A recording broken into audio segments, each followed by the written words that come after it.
Mr. Secretary, thanks for doing this.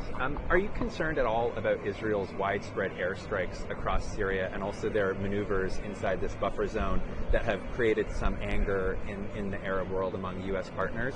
And secondly, I'm wondering what your message will be to Erdogan when it comes to U.S.-backed Kurdish forces who have lost territory in Syria against other militias. Well, first, when it comes to the buffer zone that came from the 1974 ceasefire agreement, what Israel has said is that the Syrian forces that were on one side of that buffer zone abandoned the area.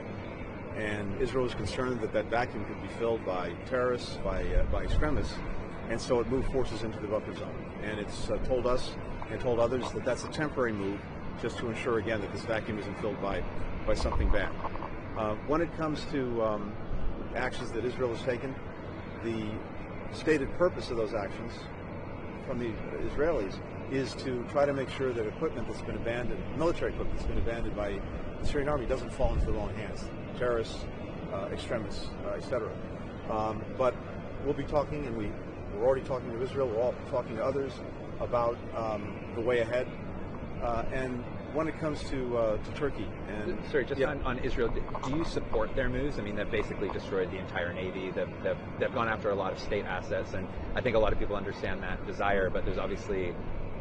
people are wondering whether this is kind of overkill to some degree in terms of taking out, say, the entire Navy. Again, the Israelis have been clear about what they're doing and why they're doing it. I think across the board, when it comes to any actors who have real interests in Syria, it's also really important at this time that we all try to make sure that we're not sparking any additional conflicts. That's also an important objective and goal. And when it comes to what's happening in the Northeast, look, Turkey has real and clear interest, particularly when it comes to the PKK and terrorism, which is an enduring threat to Turkey.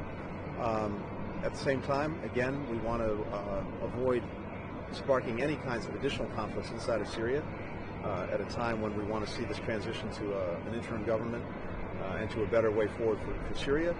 And part of that also has to be ensuring that ISIS doesn't rear its ugly head again.